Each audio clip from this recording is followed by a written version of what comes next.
বেইজিংয়ের বিখ্যাত great of the পিপলে ভারতের জাতীয় নিরাপত্তা উপদেষ্টা অজিত ডোভাল যখন পা রাখছিলেন, তখন কিন্তু বিষয় বার্তাটা শুধু সীমান্ত বিরোধের মধ্যে সীমাবদ্ধ ছিল না। বিশ্ব রাজনীতির মানচিত্রে নীরবে লেখা হচ্ছিল এক নতুন সমীকরণ।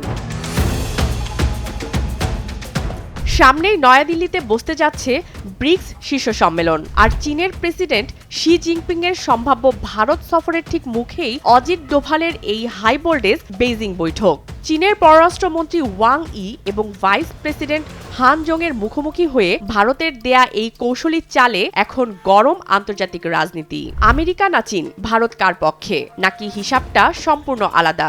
ভারত এখানে খেলছে মহা দাবার চাল। প্রথমত, ওয়াশিংটন যখন দিল্লির উপর একের পর এক মার্কিন নীতির হ্রাস টানতে চাইছে, তখন ভারত চীনের সঙ্গে আলোচনার টেবিল উন্মুক্ত রেখে আমেরিকাকে স্পষ্ট বার্তা দিচ্ছে ভারতের সামনে বিকল্পের অভাব নেই। দুই পরাশক্তির এই টানাপোড়েনের মাঝে দাঁড়িয়ে দিল্লি বজায় রাখছে তার ঐতিহাসিক কৌশলগত স্বাধীনতা।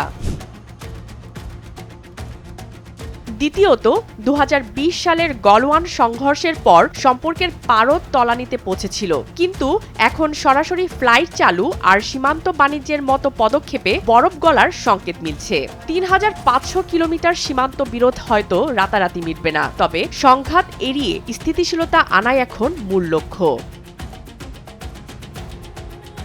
আর তৃতীয়ত, ব্রিক্সের মঞ্চে নিজেদের অবস্থান শক্ত করা। শি জিনপিংকে দিল্লিতে এনে এক মঞ্চে বসিয়ে ভারত বিশ্ব রাজনীতিকে বুঝিয়ে দিচ্ছে এশিয়ার ভূ রাজনীতি শুধু বেইজিংয়ের ইচ্ছায় চলবে না, ভারতের ভূমিকাও এখানে সমান শক্তিশালী। তাহলে কি চীনকে বন্ধু বানাতে চাইছে ভারত? উত্তর হচ্ছে না। ভারত কোনো নীতি স্বীকার করছে না, একে বলা যায় চতুর ক্যালকুলেটেড ডিপ্লোমেসি। সংঘাত এড়িয়ে আলোচনাকে অস্ত্র বানিয়ে চীন ও আমেরিকার তীব্র প্রতিদ্বন্দ্বিতার মাঝখানে নিজের দর কষাকষির ক্ষমতা বহুগুণ বাড়ানোই এখন দিল্লির আসল মাস্টার প্ল্যান বলেই মনে করছেন কূটনীতিকরা। স্মিতা ইফতেখার, দৈনিক জনবাণী।